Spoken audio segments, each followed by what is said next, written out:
Welcome to Tanakh Talk.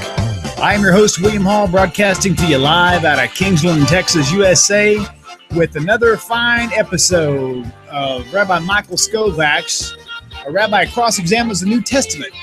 Today we are on episode 17, Matthew chapter 14, and it looks like we may be going into 15 if we have enough time.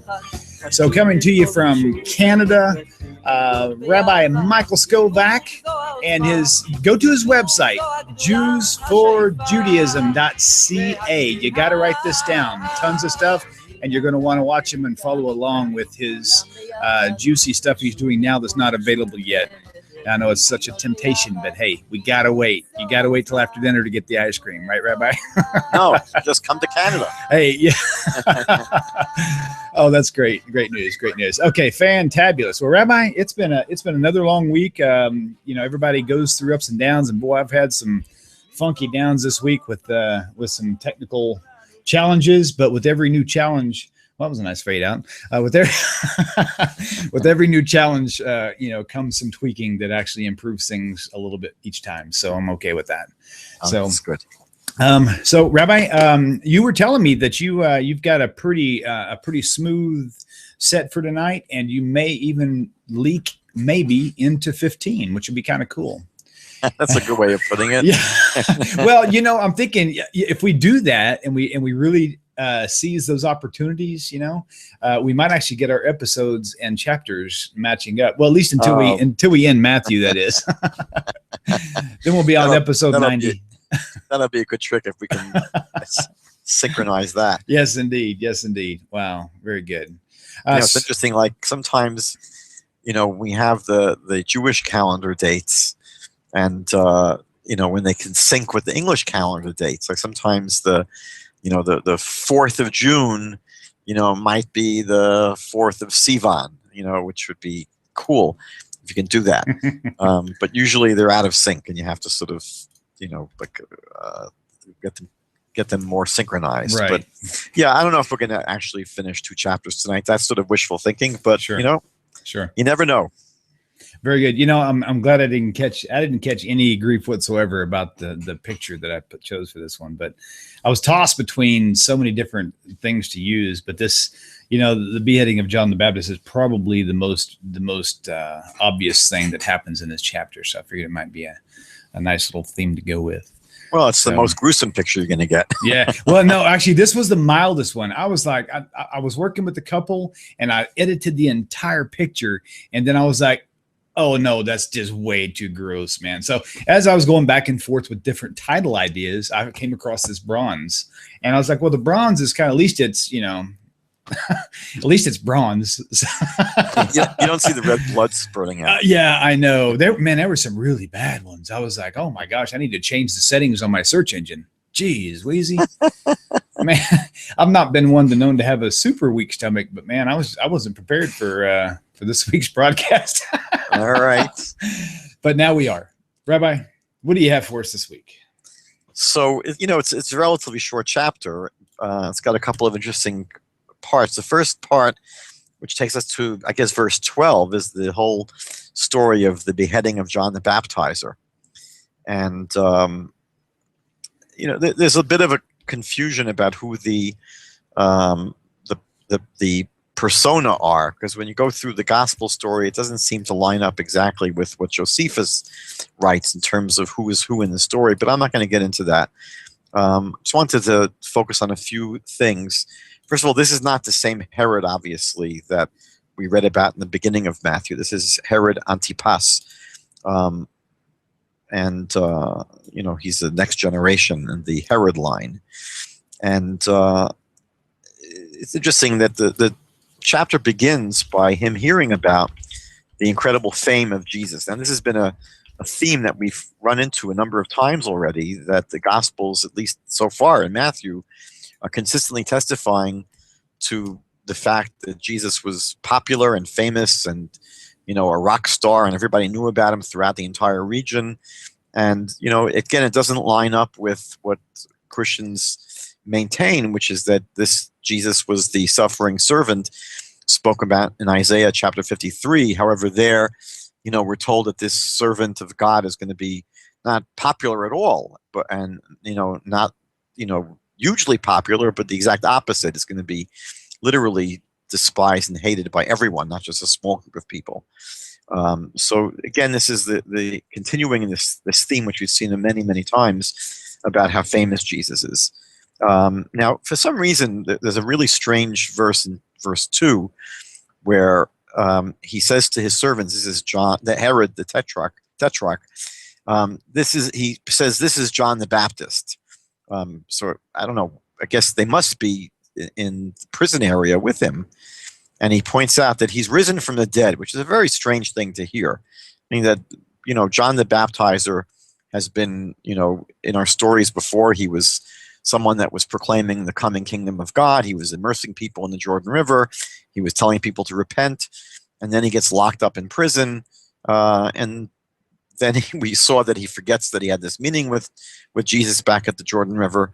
But for some reason, he says here that this John the Baptizer has been risen from the dead.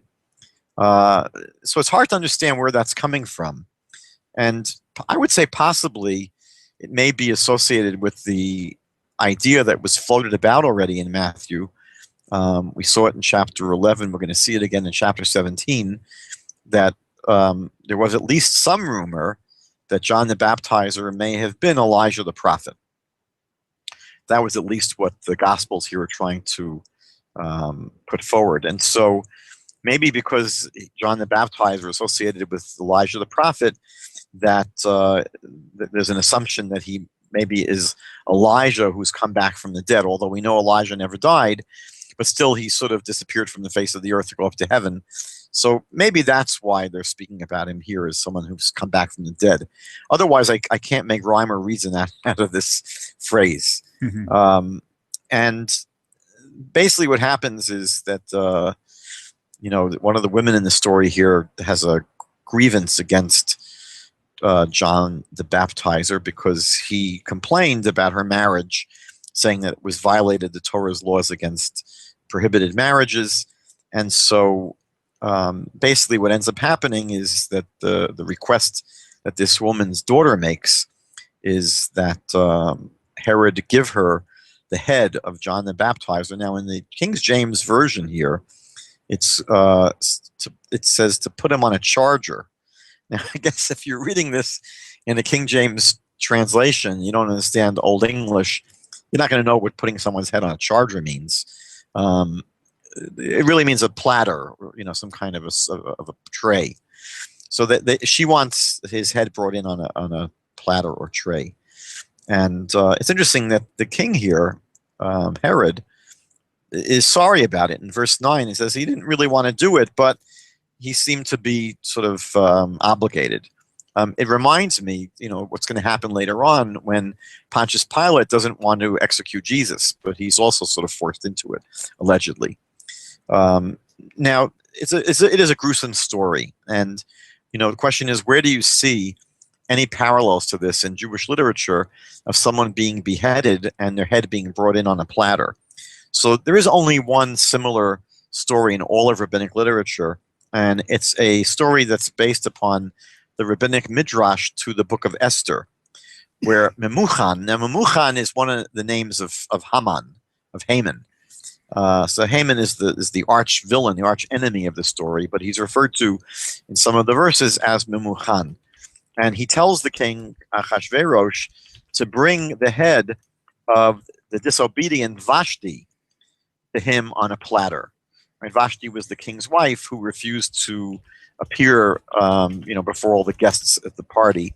It says in the text of the book of Esther, he wanted her to appear in her royal crown, and the rabbis say that that's all he wanted her to wear. He wanted to dance naked, and so she refuses. And in the midrash at least, Haman requests that her head be brought on a platter. Now, what's interesting is that in Mark chapter 6, verse 33, what Herod says here is very similar to what happens in the book of Esther. In Mark chapter 6, verse 33, you have Herod saying, "Whatever you ask me, I'll give you even half of my kingdom. That's what he seems to be saying to this woman, and what she asks for is the head of John the Baptizer. And interestingly, in the book of Esther, chapter 5, verse either 3 or 4, and chapter 7, verse 2, that's exactly what the king there says to Esther, that ask for whatever you want, up to half the kingdom, I'll give it to you. So you have at least these literary parallels between this story and the story in the book of Esther, but otherwise, it's, as far as I am concerned, a bit of a strange story. Next piece here, beginning in verse 13, has again one of the miracle stories in the Gospels. And again, what we're seeing, and we should really be attentive to this, there are certain, what I would call meta themes. There are certain themes that just keep on repeating over and over again in the Gospel stories. One of them is the theme of the miracles of Jesus. I mean, this has been one of the major themes so far. And again, obviously the Christian scriptures are hyping this, that for them, these miracles are very significant, that, you see from Jesus himself that he expected these miracles to be a slam dunk in proving that he was the Messiah. And yet, interestingly, he himself says in Matthew 24, verse 24, that even false messiahs are able to do miracles. So we know throughout the Hebrew scriptures that you don't prove that someone is a prophet or anything else just because they can do miracles, because we know that bad guys can do miracles as well. So one theme that we see here in this part of the chapter, and we've seen before and will continue to see, are the miracle stories of Jesus. And the other theme that we have begun to see lately is the theme of the hostility of the rabbis to Jesus. Somehow it's an emerging theme that picks up sort of a week or two ago and is going to continue to build, that the rabbis really have it in for Jesus. So what's really going on is that the tension, the hostility is really moved. It is no longer really an issue of the Romans versus the Jews. You don't get that sense at all from the Gospels that Jesus is in any danger from the Romans. It's really clearly that the major enemy, the major threat to him are these rascally rabbis. And so that's going to come up in this chapter as well.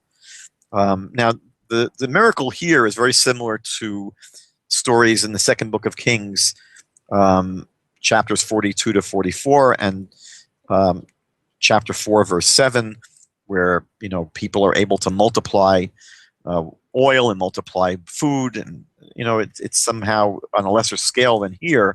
Here he's able to take just a handful of of bread and multiply it to feed 5,000 men. That's aside from the women and children. But it's basically a miracle of feeding a lot of people a little bit of food.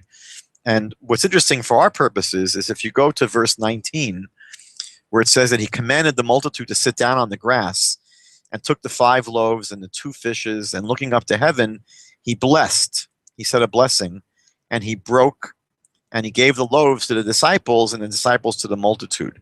Now, this order of doing things, where you first take the bread and you bless the bread, you make a blessing, and then you break the bread and distribute it, is actually exactly what the rabbis required. Meaning that what's interesting is that this blessing that's said before the eating of bread is not a biblical blessing. According to the scriptures, the only blessing that's really mandated is the blessing after you've eaten the meal. That's in Deuteronomy chapter 8, verse 10, where the Torah says, "Ve'achalta v'savata uverachta." You shall eat, you shall be satiated, and then you shall bless the Lord your God. So you see from the scriptures that there was a mandated blessing after you've consumed a meal, after you've eaten and been satisfied, but there's nothing in the Bible about saying a blessing before you eat. So here you have another example of Jesus following rabbinical law, meaning that he's someone that is doing exactly what is taught by the sages of the Talmud and the rabbinical teachings, that the blessings that come before food are not biblical, but they're rabbinic. And again, we've seen consistently so far that Jesus seems to be someone who is consistent in his following of rabbinic teaching. So that's really all I had to share on this piece of the miracle story. Again, we've analyzed miracles so many times already, and the next story is beginning on verse 22 and going until verse 33, which is the very famous story. If you had to ask most non-Christians even name one of the miracles of Jesus, they would probably mention that he was able to walk on water. I think that Right. Chris Angel recently walked on water. Mhm. So you have to know where the pebbles are. But this little chapter begins in verse 22 by, again, testifying to how popular Jesus is, because he has to send multitudes of people away. He's got all, again, he's like a rock star. There are always these multitudes following him around. And then we're told that he gets onto a ship,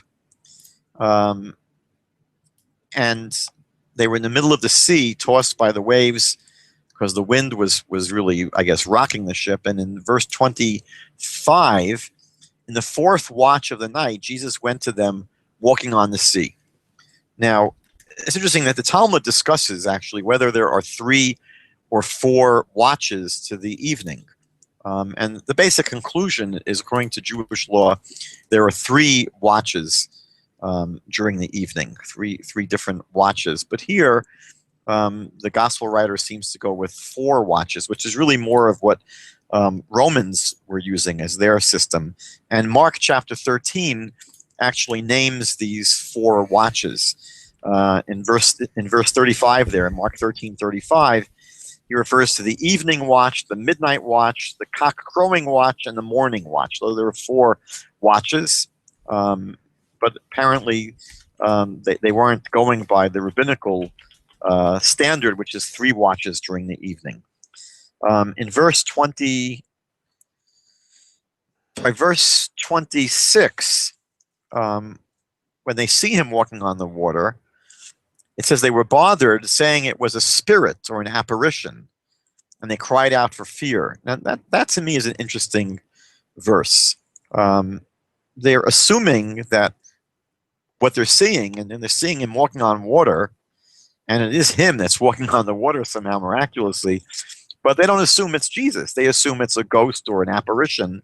So I wonder, how does this impact the alleged post-resurrection sightings of Jesus we're going to see later on in the Gospels? That's going to have to factor into those stories, because you have a number of post-resurrection sightings of Jesus, but the real question at the end of the day is, did they really see Jesus? If it's not so clear, Right. who you're seeing, this is sort of setting us up here for that question, because at the end of the day, they are seeing Jesus here, and yet they don't think it's him. They think it's an apparition or a ghost. So we'll have to bring this into the calculus when we analyze the post-resurrection stories. And just one more thing I'll point out, which is, or maybe 2 things. In verse 30, they say when he saw the wind that was boisterous, he was afraid, and beginning to sink, he cried out. This is Peter, by the way, I think. He cries out, "Lord, save me." Now, one of the things that you see here is that they're using the word save in a Jewish biblical sense, right? We've already seen that in the Jewish Bible, the word save and salvation refer to people being rescued from physical harm. And it's only sort of a more New Testament usage of the word where save implies that you're saved from your sins. That's why they name Jesus Yeshua in Matthew chapter 1, verse 21. He's called Yeshua because he will save his people from their sins.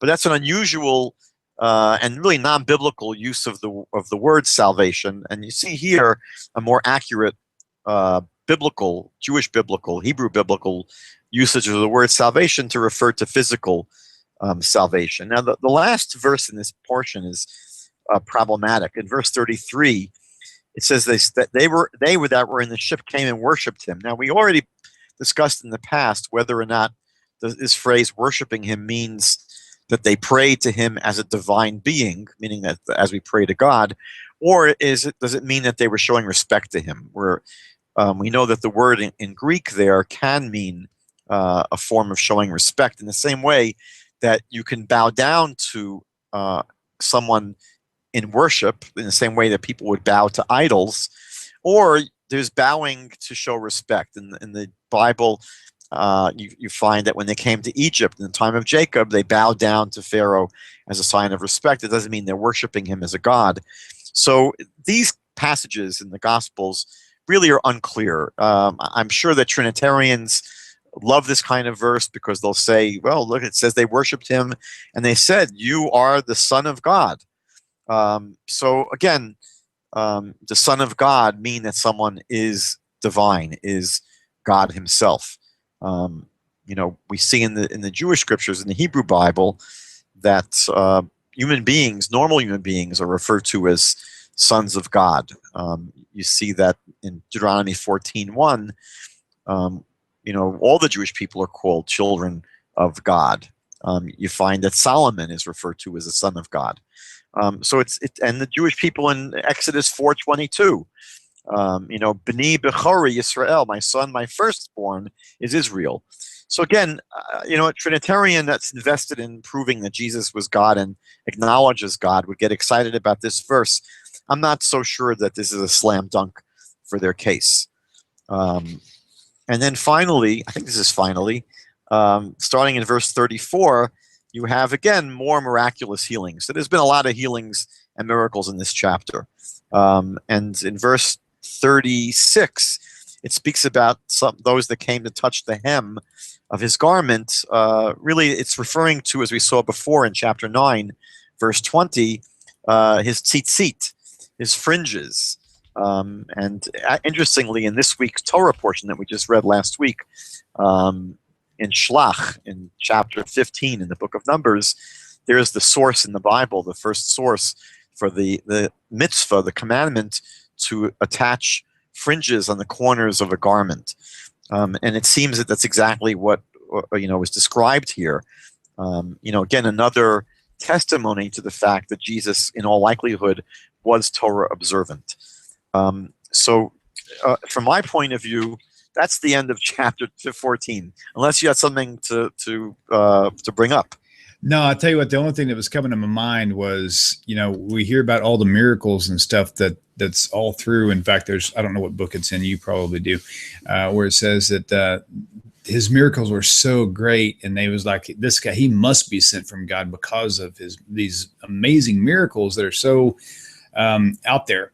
And in my mind, I'm thinking, in all of the recordings of, like in Jewish literature and all this other stuff, the works of Josephus and all this other stuff, if these miracles were so like out there, like, oh my God, so amazingly bizarre that this guy is doing all these miracles, why aren't these miracles written anywhere else? Why are they just secluded to the New Testament teachings? Well, you have more of a problem than that. You have just a general ignoring of Jesus altogether in writings outside the Gospels.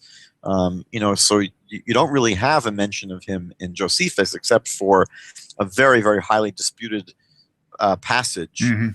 And although you do have James mentioned, his brother James is mentioned in Josephus, but Jesus is really not mentioned. And he's not really mentioned in Philo, who lived exactly the same time, from Alexandria. And he's not mentioned, really in most of there may be a passing reference in Tacitus, but, after his life, actually. It's not during his lifetime. So there really isn't much attention to him at all, let alone his miracles. If you find someone like that in our day, what happens? You get on TV and your name is Chris Angel. Well, it's interesting. It's advertised. It's all over the place. I used to be on the mailing list of a lot of Christian ministries. And, they would talk about their crusades in different parts of the world. They would go to, parts of Southeast Asia, and they'd go to New Guinea, and they would go to, all these really remote places. And they'd have these major crusades where they would bring back people from the dead, and people that were missing limbs would grow their limbs back, and people that were deaf and blind would be able to hear and see. I mean, they reported these absolutely incredible miracles, and I always wondered, wow, that's a pretty amazing news story. Why isn't anyone reporting it? Right. And then I would wonder, if these guys can do that, in New Guinea somewhere, why don't they just come home and clean out the emergency room of their hospitals? Exactly. The rabbis have a saying, "Harotze l'shaker yarchik adusav." If you want to, fib, put your witnesses far away. So obviously, when you're telling a story about a miracle that's done, 3,000 miles away, where there's no news crews around, you could say whatever you want. They're not telling stories like this, about the emergency room in Detroit or in New York. No one's bringing back people from the dead in those places. Rabbi, I do have a question for you. Yeah. This just came up maybe 30 minutes ago, 45 minutes ago. And I don't know how important it is, but it is to a few people. Was John the Baptist and Pilate, were they really like sort of close? I mean, I think I got the Pilate wrong. Remember in verse, I think it was in this very first verse here. Oh, I'm sorry, not Pilate, Herod. Because at first it says he wanted to kill him, but then after the head was mentioned, it says he was sorry. Well, one of the comments that was made was that Herod and John the Baptist were kind of enjoyed each other, and that and the statement was that there's documents, writings, historical writings in the archives of like the Catholic Church that tell about the relationship between Herod and John the Baptist. Have you heard of anything like this? Is there any such writings? I'm not familiar with it, but it wouldn't surprise me, because the truth is, all we're familiar with is the 27 books of the Greek Testament. But the truth is that there are many, many, many writings that we have from those first, 1 or 2 centuries, that didn't make it into the canon of the Christian Bible. You have, what are sometimes called the apocryphal Gospels, and there are lots of them. And we don't even have all the ones that were written, but we have a number of that have survived. And then aside from those apocryphal Gospels, you have many, many other books that were written, by various either church fathers or what they refer to as the apostolic fathers, people like that. And they're written really, in some cases, around the same time as the books that made it into the New Testament. So, it's quite possible that there are some writings that are not part of the canon that do go into more detail, about what was going on at that time. As a matter of fact, in Mel Gibson's terrible movie, Passion of the Christ, he made use of some of these writings. Now, these were, of course, later writings. I mean, there were writings, there were visions that some nuns had about what happened during the time of the Passion. And, but you have similar writings going back already to the 1st and 2nd centuries. So it's quite possible there are writings that fill in the details in terms of the relationship between Herod Antipas, and John the Baptizer. I'm just not familiar with them. You have a lot of ancient writings that try to speak about the life of Jesus, things that are not mentioned about him in the Gospels. So it would not surprise me in the least. I'll try to look into that. Okay, so the follow-up question is, which verse do you believe? Do you believe that he wanted to kill him, or that he didn't want to kill him? Well, that's a good question. There would have to be, a sort of a historical psychiatrist to be able to go back in time and penetrate someone's mind. I mentioned during my lecture tonight on Paul, I gave a talk tonight on whether Paul is the founder of Christianity. And, someone had asked afterwards, what motivated Paul to do what he was doing? Because I was trying to show that Paul really diverged and really went off course from the original Jesus movement. And so the question is, why? Why did he do this? What motivated him? What motivated him to have this single-minded, and ferocious ministry to the Gentiles? I mean, he was really driven to try to bring his vision of who Jesus was to, the entire Gentile world. And if you read, the missionary journeys he took, without the use of a Lear jet, I mean, he was traveling, widely and quickly and under very difficult circumstances.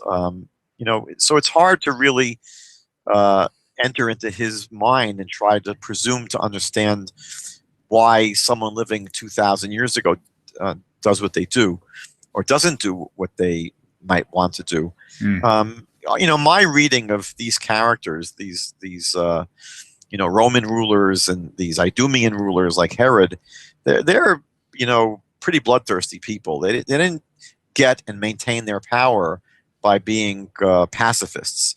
So if he has any reason to lop off the head of this guy that's in prison, I mean, it's not someone that he necessarily has working for him in the public. This is a guy that's in jail. And if someone close to him says, I want his head on a platter, I can't imagine that he really would resist that with too much intensity. So it's not clear why he would balk, why it says here that he wasn't happy about doing it. He just felt compelled because of the oath that he had taken. But it's hard to know. I mean, maybe, as you point out, there might have been some relationship between them. Maybe he came to admire John the Baptizer. I mean, he was a very charismatic person. So it's possible that he came to admire him and he didn't feel good about, doing, I mean, it was pretty brutal to take off someone's head and put it on a platter. So even probably a brutal, violent person like him might have had his limits, and he might have thought this was going too far. Maybe he had a strained relationship with this woman that was making the request. It's really hard to know. I've heard that that Herod was. I think I heard this through one historian, that he had gotten so psychopathic that he was plotting to kill everybody who was even close to his throne. He was just terrified. That was the other Herod. That was Herod. Herod the Great. In the second chapter of Matthew, we know, he bumped off his own children, many people in his family. I mean, he was, paranoid to the nth degree, where, he would kill people at the drop of a hat. I don't think we have the same knowledge that this Herod, Antipas, was, quite as brutal and as paranoid. But, even if he wasn't, my suspicion is that he was probably a tough guy and probably was not adverse to killing people if there was any reason to. And here, he made a promise, and here is this, this girl who's, somehow related to him, that he feels, responsible to fulfill his oath. So maybe for whatever reasons he wasn't thrilled to do it, but he certainly did it. So it's hard to know, really. It really is hard to know. It's a good question. We'll have to just sort of speculate and leave it as a bit of a question mark. That'll work. So do you want to begin at least chapter 15? I think so. Yeah, let's do that, Rabbi. I think that would be good. Get us rather than just cut it short. Yes. I mean, even though you haven't eaten yet. This will have to be your food for the night. This will be the appetizer. Yeah, I feel like the taskmaster all of a sudden. Well, let's do the first part at least. Okay. You have here in chapter 15, I mentioned before that one of the meta themes of the Gospels is this attack on the rabbis, attacks on the Pharisees, attacks on the traditions, the rabbinic traditions. So this is one of those chapters, and I think the other big one is Matthew 23, which is actually interesting because it's a bit of a mixed message there, because the chapter there begins by Jesus, enthusiastically endorsing the rulings of the rabbis. So how do you, on the same time, pay Peter and take from Peter and pay Paul? It's a strange chapter because it begins with this glowing endorsement of the Pharisees and then slams them for the rest of the chapter. So it's not impossible to thread that needle. We'll do that when we get to chapter 23. But here you again have, another portion of the Gospels that laces into the Pharisees and the rabbinic leaders. So here, the chapter begins by saying that these scribes and Pharisees from Jerusalem actually came to Jesus. Now, if he wasn't in Jerusalem at the time, it seems that they came from Jerusalem to wherever he was, and they had to make a special trip. And usually the rabbinic leaders, this Pharisees from Jerusalem, were often the more senior and respected rabbinical authorities. So these would not have been third string Pharisees. They would have been probably more first string Pharisees. So what do? They come to Jesus saying, "Why do your disciples transgress the tradition of the elders?" Now, it's interesting that we had this before where they were asking Jesus why his disciples were plucking grains on the Sabbath. And, in the same way as in that chapter, they don't criticize or question Jesus. I mean, they're not really catching him doing the wrong thing. They're questioning the behavior of his students. And that might be significant. Why is it that his students are not playing ball? But they want to know why they are transgressing the tradition of the elders, because they don't wash their hands before eating bread. Now, this is a very difficult story because the history of hand washing before eating bread is not really so simple. It's mentioned in the Mishnah, in Tractate Brachot, and it seems that, and again, I'm not entirely clear on this, but it seems that originally the only people who were obligated to wash their hands before eating bread would have been the priests, because the priests didn't just eat any kind of bread. The priests ate what is referred to as truma. That was the portion of food that was donated to the priests. Usually it was approximately 2% of a person's produce went to the priests, and then 10% after that went to the Levites. But this food, the truma, was considered to be sacred food, and it could only be eaten with someone who had not become ritually impure. So for the priests, all the way going back to the Bible, this is not something which is a recent innovation. The priests would have to purify themselves before eating bread, this truma bread at least. So the question is this: when did it become obligatory for people to just all wash their hands before they ate bread? And we're not talking here, by the way, about washing for the sake of cleanliness. That is always required for all people. You're not supposed to, do something where your hands are really filthy or contaminated physically, and then go eat your food. You should always wash up before eating. And speaking here specifically about a ritual purification by sort of a form of what you might call baptism. The hands are washed by taking a vessel of water and pouring it over each hand, sort of by going over the right and the left and the right and the left and the right and the left in the morning or before a meal, pouring it first over the right hand, then over the left hand. It seems that requirement was, again, only required for priests, and it may have been a voluntary stringency that some people accepted upon themselves to always make sure they ate whatever, even if they were not a priest, to always eat their food with hands that were pure. Actually, the whole term prushim, Pharisees, comes from this idea that the prushim, the Hebrew word parush, means separate. And so the Pharisees were people who not only did they accept the idea that there's an oral law and rabbinic tradition, but they were people who lived really according to a stricter standard of living. And so they were separated by these stringencies from the rest of the people. And one of the stringencies they had was to always be in a state of ritual purity.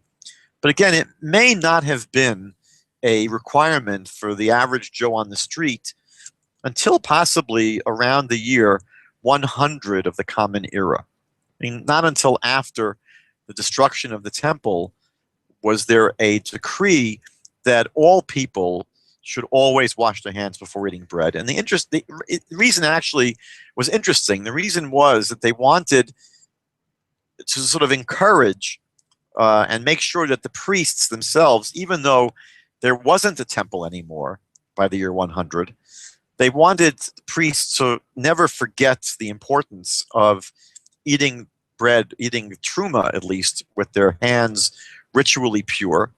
And so in order to sort of keep the priests, in the ball game, and not having them ever forget the importance of washing their hands, so they made a ruling that all people should always wash their hands, so that the whole nation would always be in the habit of washing their hands before they ate bread.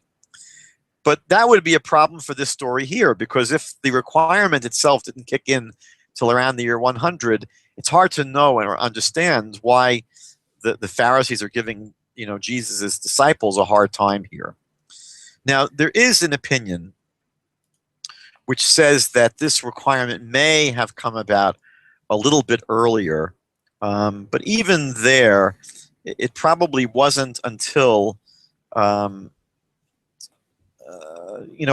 the time of the temple's destruction. It's not entirely clear to me when it would have been, but it's not so clear, and I think this has to be further researched, whether or not at the time that this story would have taken place, which would have been approximately 27 or 28 BCE, 27 or 28 CE of the Common Era, whether at that time in Jewish history there was a requirement for all Jews to always wash their hands before they had bread. So that I'll leave that as an open question, and maybe it can be further researched. But at least at this point, it's a little bit unclear to me. Okay. Now, another question that I would have here, though, is that I mentioned before that this sort of plays into this theme that's going to come up a lot in the Gospels of the rabbis sort of sniping at Jesus and hounding him and persecuting him. So what's strange to me is that if there is this agenda to snipe at Jesus and to find fault with Jesus, why do they choose, of all things, something relatively innocuous, like the fact that his disciples are not washing their hands before eating bread? Why didn't they pick on something like we saw in chapter 14, verse 33, where it seems to indicate that the disciples worshiped Jesus? That if that's what was really going on, meaning that if, as normative Christians want to believe, what you see from the Gospels is that they actually did worship Jesus, and it's come up already a few times in Matthew. We just saw it a few minutes ago. So why didn't the Pharisees pick on this? Meaning that would have been a much, much more serious offense than not washing their hands before a meal. So I think that one of the things that you see from this is that, to me, it's sort of proof that his disciples at this stage of the game did not see him as God and were not worshiping him, because if that was the case, that would have been, a really, really serious crime that the rabbis would have jumped all over. Right. Okay. So I think that, again, when we're trying to resolve, for example, when did historical Christianity come to see Jesus as God and begin to worship him?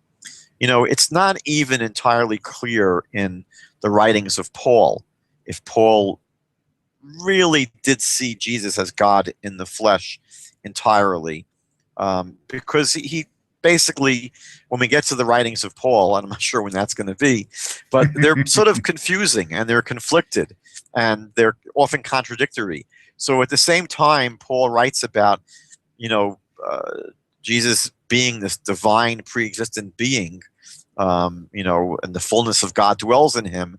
You have many statements in Paul that seem to have a very high Christology, a very high view of who Jesus was. You have many other places where he seems to insist that Jesus was subordinate to God. Sure. Hey, Rabbi, this is a really delicate game of jump rope sometimes. We've got a caller.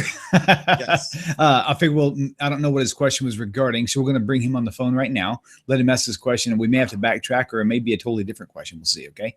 Okay, Alon, this is William at Tanakh Talk. Where are you calling from? Hi, this is Alonso Echavarria.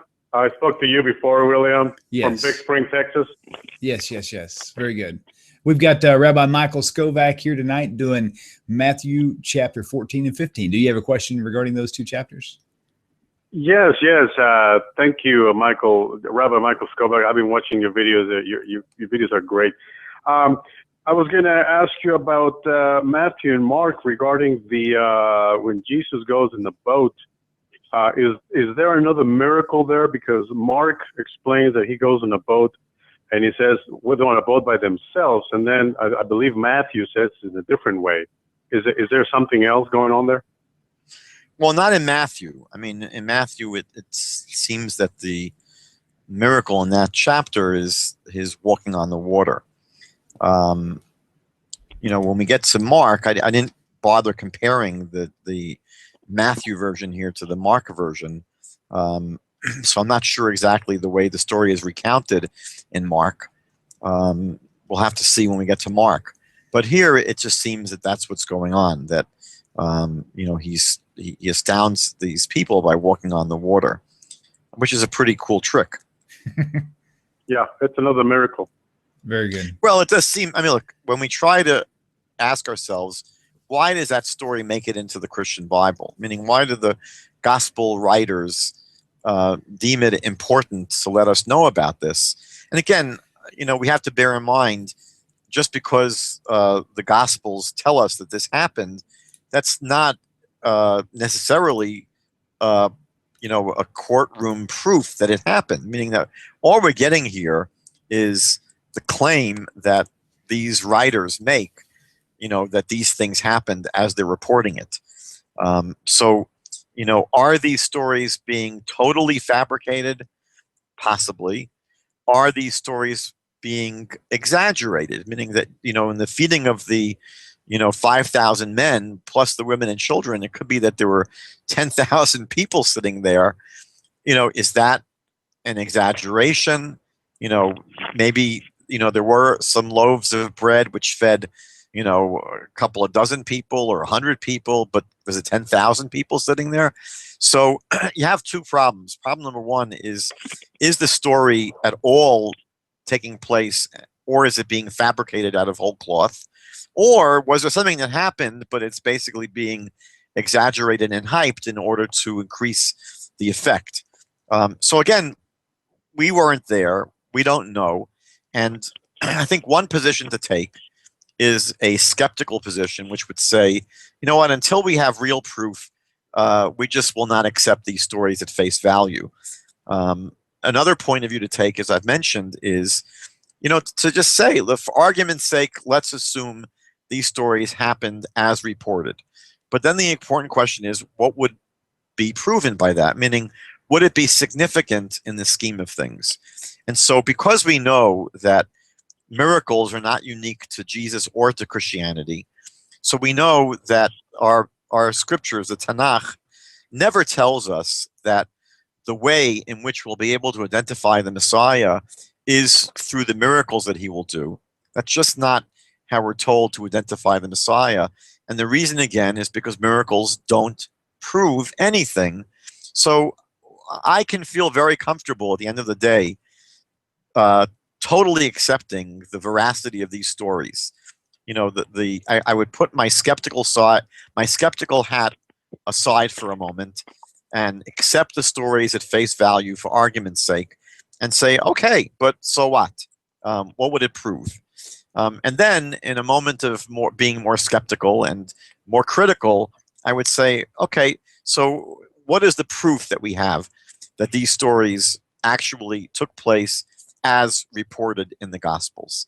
As people have pointed out, if these stories really did take place, you would expect to have some echo of them elsewhere.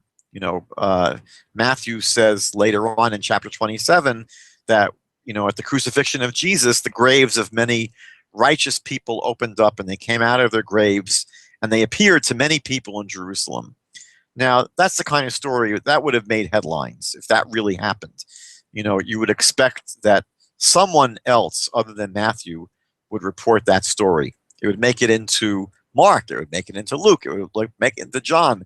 It would make it into Josephus. It would make it into Tacitus or Philo or the Talmud or somewhere. No one else on the planet knows that these people came out of their graves and walked around and appeared to many people. So I would personally question whether that story actually took place. You have in chapter 2 of Matthew, not a miracle story, but a story that Matthew reports that Herod killed every 2-year-old boy, baby boy, under the age of 2 in Bethlehem and all the surrounding cities. Well, that also would have been a pretty big news story. And if it really happened as reported by Matthew, you would expect someone else would tell the story or know about it. And yet it's not really recapitulated anywhere else. So I think those are the two approaches I would take when analyzing any of these miracle stories. Number one, did it happen? Do I have any reason to believe the story as told uncritically? And number two, even if it did happen, what is its significance? What would it prove? But thank you for your question, and we'll have to wait until we get to Mark, because I unfortunately do not know the New Testament by heart. So I don't remember what Mark actually says. Hey, thank you so much, Alon. Thank you, Rob. Good question. We'll talk to you soon. Thanks. Bye. Yes. Hey, Rabbi, back on track. So I think that the hand washing story, I think, is where maybe we'll stop here, because the answer Jesus gives is interesting. They tell us, they joke and they say that a Jew always answers a question with a question. And so when Jesus is posed this question by the Pharisees, he doesn't really give them a straight answer. He responds by asking a question which is a little bit hard to understand, and it's going to take us a little bit of time. So rather than rush through it now, I think we'll hold off until next week when we can start chapter 15 properly. You know what? That sounds like a good plan. Okay. So we did chapter 14 and a little tiny peek into the beginning of chapter 15. Or you could say leak, like I... Okay. The boat is leaking into chapter 15. I have no idea why I used that word leak. It was just, I don't know. It was flowing, Anyway, good enough. Rabbi, it's been a really neat week. It's been a good episode this week. There's a lot of shared information. There's still a lot of questions, a lot of uncertainties. Just seeing the more we read through this together, and all of us who are watching, seeing all of these inconsistencies, if you will, that really begs to have us to really research this more and not take everything at face value so easily. If I can really get a good sense as to pinpoint more accurately when this law requiring all people wash their hands, when that was enacted, I'll try to report back next week about that. That'd be good to know. Very good, Rabbi. Thank you so much for everything. It's been a great week, good episode. And until next week, same time, same place. And I wish everyone a Chodesh Tov, a good new moon. A good new moon coming up. New moon of Tammuz. It was today and tomorrow. Very good. Very good. Thank you, Rabbi. Love you. And we will talk to you guys next week. Shalom, shalom. Until then, Laila Tov, or Boker Tov, depending on where you live.